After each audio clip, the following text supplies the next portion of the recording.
Have you ever wondered how deep tech companies actually start? Well, we were too. So in this podcast, we'll be interviewing scientists and entrepreneurs that have taken their ideas out of the lab and turned them into startups. I'm Antonia. And I'm Christina, and this is Startup the Science. Hi everyone, thank you for tuning in to Startup the Science. We have a wonderful expert episode to share with you today. It features Javier Gravalos, who is an expert at commercial validation.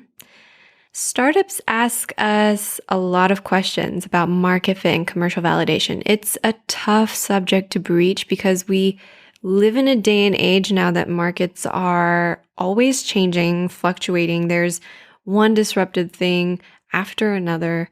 And deep tech startups especially have a tough time navigating this, which is why it needs a more innovative approach. That's where Javier comes in. Javier works for a company called Insight Gravity, and they basically help companies be agile and stay agile. They call it strategic agility. We asked Javier to come to our programs and shed some light on commercial validation. He puts workshops on for us, and he's also one of our very esteemed mentors. We really appreciate him, and we are so thankful he carved out some time to talk to us for the podcast. So with that, here's Javier Gravalos of Insight Gravity, giving us some insight into the world of commercial validation. Hi, Javier. It's great to have you on our podcast today on a very special expert episode where we'll talk about how to find your market fit, a topic that is really relevant to any company, small or large. I'd like to start off with an introduction, as I usually do. Can you tell me a little bit about your background, your vast expertise in materials innovation, some of the companies you've worked with, all about yourself? Okay, first of all, thank you very much for the possibility to be here in this podcast. I'm pleased to be here to share with you and your audience with some insights about commercial validation. Well, as you said, I have a lot of experience in R&D, both in large companies and also in startups. So I've been through all levels of the technology value chain in industrial companies in different sectors: construction, mining, manufacturing. After that, I focus all my professional development on this innovation and research management, focusing on the monetization of the technology and services, both in energy technology and energy services, but also with new added value materials and additives for the business-to-business industry. And my mission in that position in corporates was to generate incomes from the R&D activity, which is quite similar what an entrepreneur has to do with its startup. And I also have the mission to acquire and incorporate the best technology from outside to improve the company's performance, what is also quite similar to what an investor tries to analyze when focusing in a startup or technology or service. So in this context, your role was dual, right? On the one hand, you were internally oriented, working with the R&D team, trying to figure out how can you monetize their R&D. And on the other hand, trying to find technologies outside of the company, mainly coming from the startup world, if I understand correctly, that you could use internally for joint development projects or collaboration. Exactly. That's the point. And in that period, I focus so much on implement agile methodologies and stage gate processes to reduce the risk. And if I have to fail, to do it as quickly as possible, because it's something also really important when you are working in big corporations. Resources are limited and you need to select and take decisions. So to implement these agile and stage gate methodologies is really important to have your mind very well focused on the objectives. And can I ask you, how do you find that experience working in large companies and having this role sort of in between the R&D and the startup world, so two quite different ways of working? How was that experience for you? Did you find that agile ways of working were efficient for large companies, or I should say, were they even possible in a large company context or not so much? Yeah, it's completely possible. It's a question of culture of the company and culture of the team. Of course, you need to start in a small team and then to deploy it in bigger areas of the company, but it's completely possible. Okay. So going back to our actual original topic, commercial validation, you mentioned, and I don't know how much you want to share about this, but since you mentioned failing fast, you also mentioned you had a startup that didn't quite work. Maybe we could talk a little bit about that. Because I want to ask you, why is commercial validation an important step for a startup? And if you want to share your own experience, that's fine. If you want to talk about other people, that's Yeah. Well, learning from that experience that all my background has, and together with two experienced partners, also we are running Inside Gravity, and it's a company that helps developers to reduce the risk of commercialization and understanding the needs of the marketplace with different insight of key decision makers and on bespoke commercial validation project. And what we do is really commercial validation. So I think the first point is to define what commercial validation it is in our opinion. And we define it as the process of gathering information and extracting insight, which will make you more aware of the business environment and how it will react to your customer or potential products. So for customer validation, for us, customer validation is much more than market research. It's more like a vision and a strategy. And it's what a startup needs to have a clear vision and a clear focus and a strategy. Is it more like closer to a prediction almost of how the market will react once you launch your product? It's not like a prediction, it's some kind of understanding the environment. Mm-hmm. Okay. So you need to understand how the world you are going to be involved is changing or reacting to your value proposition. And it's something that is not possible to get on Google, or is not possible to get just with some market research study that are not focused on your target. So it's really, really important for a startup to see what's the real target and have the insights with this business environment. So normally you have little or no control over the external business environment. The market is what it is, and the needs are what they are.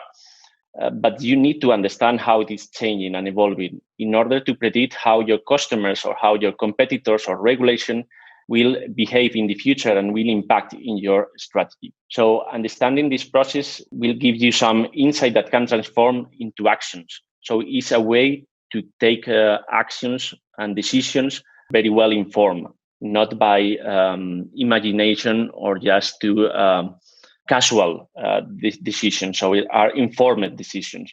So with commercial validation, you have the possibility to take better decisions on time. So commercial validation would be a process that I'd imagine you should go through as early as possible, as early as your technology allows it, to try to essentially validate, as its name says, whether the market needs the product and how it might react to it. It's always easier for us if we have some examples. Maybe you can talk us through an example of a company, a startup that you worked with, a larger company that had a product or prototype and then went through this commercial validation process. What might they find out that would guide their future strategy? Well, yes, it's something that you, as early as you can get involved with commercial validation, the better. But you can do it in all the stages of a product development. You can do it on the ideation phase, or you can do it in the prototype phase, or you can do it in the go-to-market stage. Of course, as early as you get started, you will get more information and you will evolving this idea of the market with the product development. So as an example, I remember around 10 years ago, when I joined this startup with a friend to develop a restaurant app, and we discussed too much about the market and the business model, the IT development, and we start talking with the restaurant owners. Okay, in order to see if our value proposition fits in their way of thinking, in their business model, and so on. And we discovered something that nobody tell us during these interviews. That is something that we don't have the capacity to develop by our own. It is that we need to be a real-time payment gateway. So if we are not able to do the payments on real time, we don't have nothing to do in the market. So you discovered this process something that you hadn't even considered, right? It wasn't something that you were focusing on. You were maybe thinking about the overall market, how many restaurants are there, I don't know, how do people order online, things like that. But this one detail that was actually quite important would not have come through otherwise. So what's the actual process that you went through to figure this out? Well, we start talking with people in the market, with the ones who will take the decision to buy or not to buy our app or our service. But the most important thing is something that we discover by our own. So understanding really the market, because when you talk about this service, nobody think about that point. But we discover that in their business model, it's really important to be paid on real time. So imagine that when you go to a restaurant, you pay with cash or with credit card. So it's a real time payment. If there is some kind of a new company that gives an intermediate services to them, you are becoming like a financial company, not a data-driven company as our idea on the beginning. So it obliges us to change completely the business model. So at that time, we don't know that we are doing a commercial validation, but we are doing. And it was good because we were able to not to invest so much in the development, in the IT development, money, effort, and time until we can solve this problem.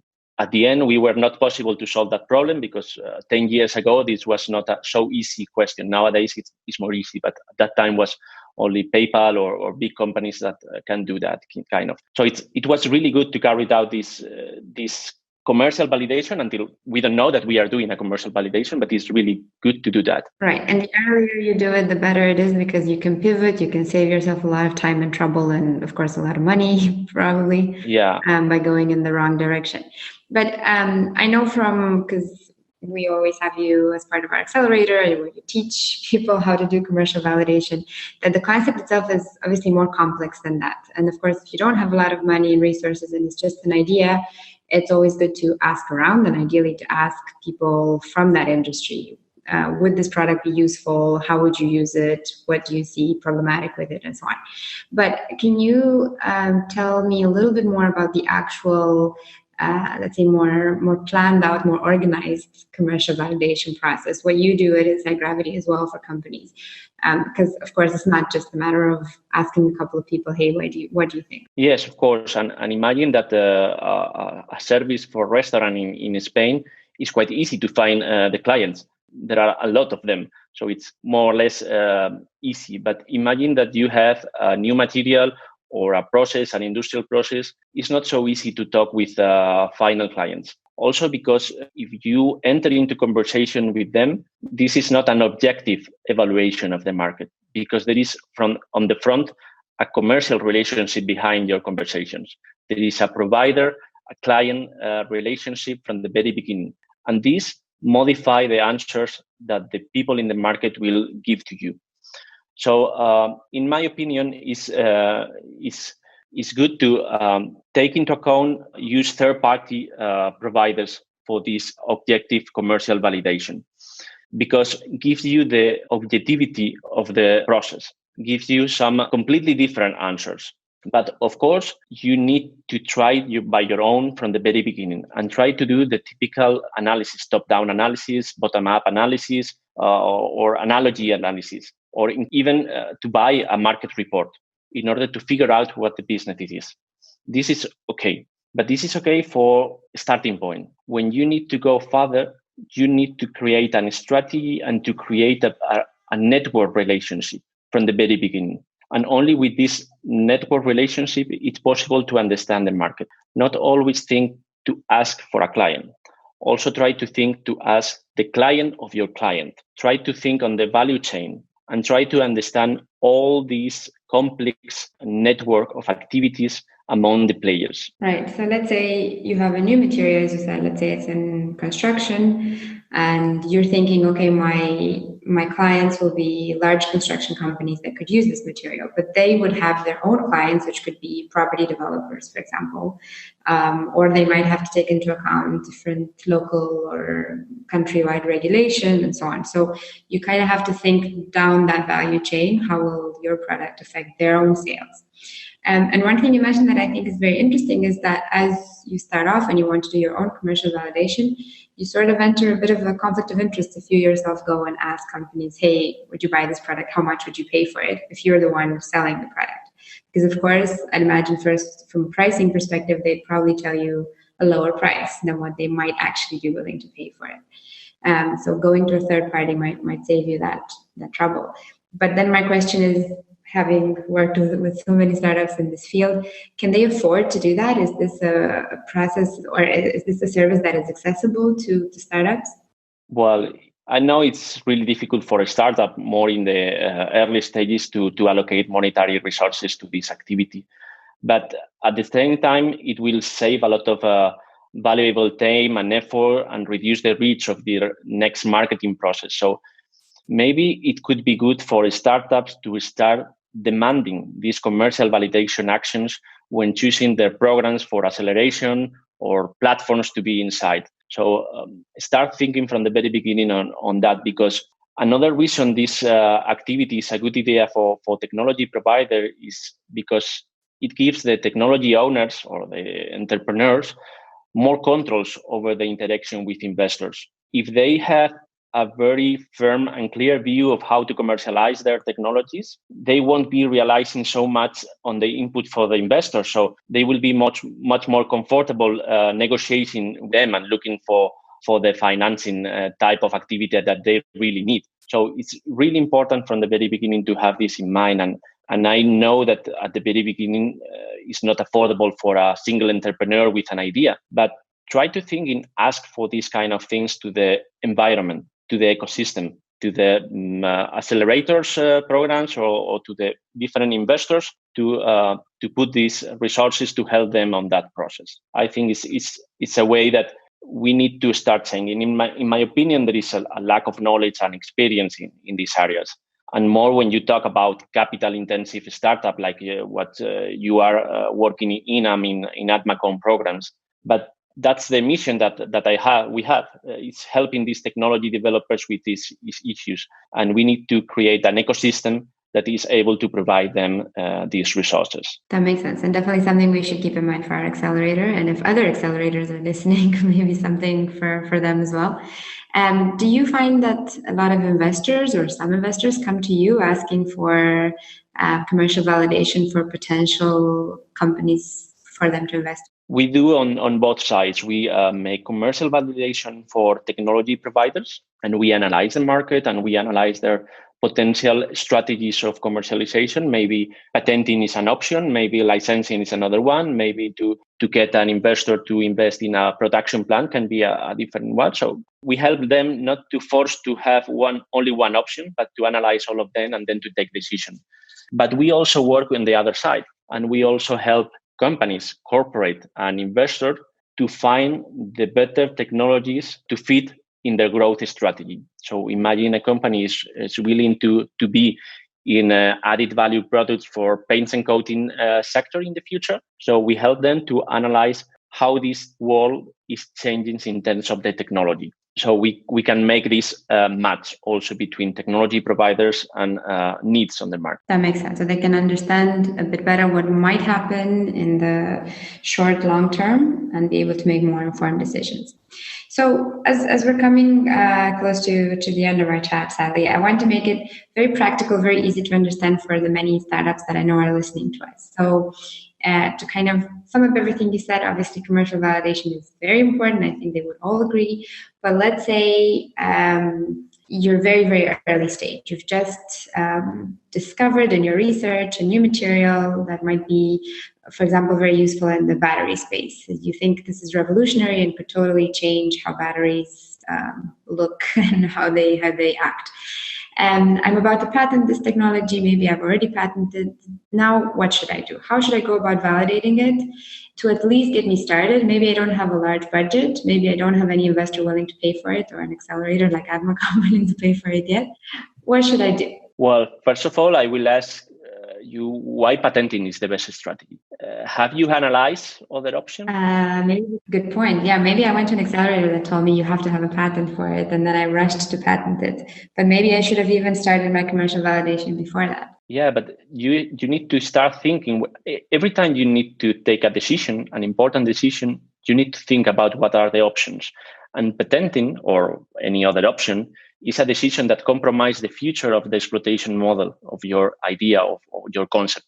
So therefore, you should start thinking about this market landscape from the beginning to consider feasible options and then take decisions. Including when it comes to patenting. I should also do that before deciding what I'm going to patent and where I'm going to patent it. Even before that stage, I should look into validating my technology. Then I will say you should contact with Inside Gravity for sure, but okay, this is not always possible.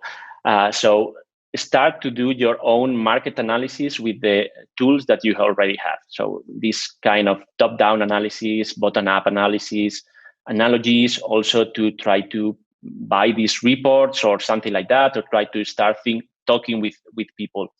But in my opinion, these secondary research activities you need to maintain only in the stage or in the on the focus to do the pitching or to have a rough estimation of your market before entering on a detailed market study. So in order to take the good decisions, you need more accurate information in order to ensure sustainable business. So you can do primary research by talking with, at your case, for example, in battery manufacturers, key decision makers, talking about your product, telling them about the benefits they will get from it, and start with the conventional process of iteration. So good luck.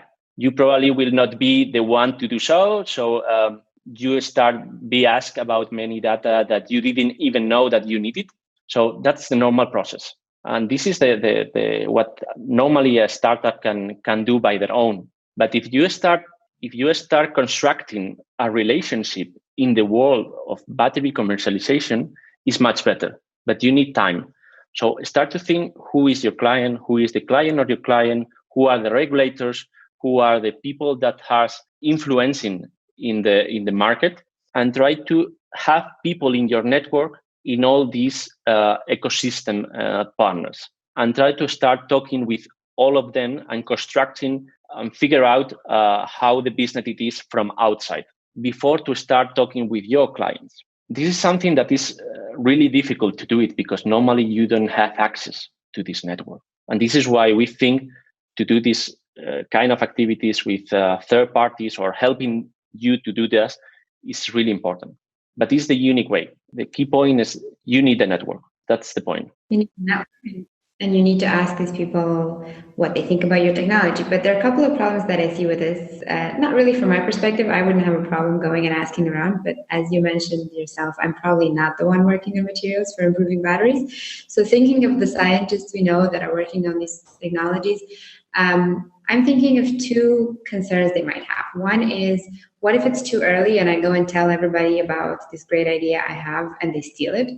And another concern that I see some of them might have is that they're simply not good enough at the business development part, at networking, at finding those connections, or they don't have the time to dedicate to going and finding 50 different people that could give them these answers.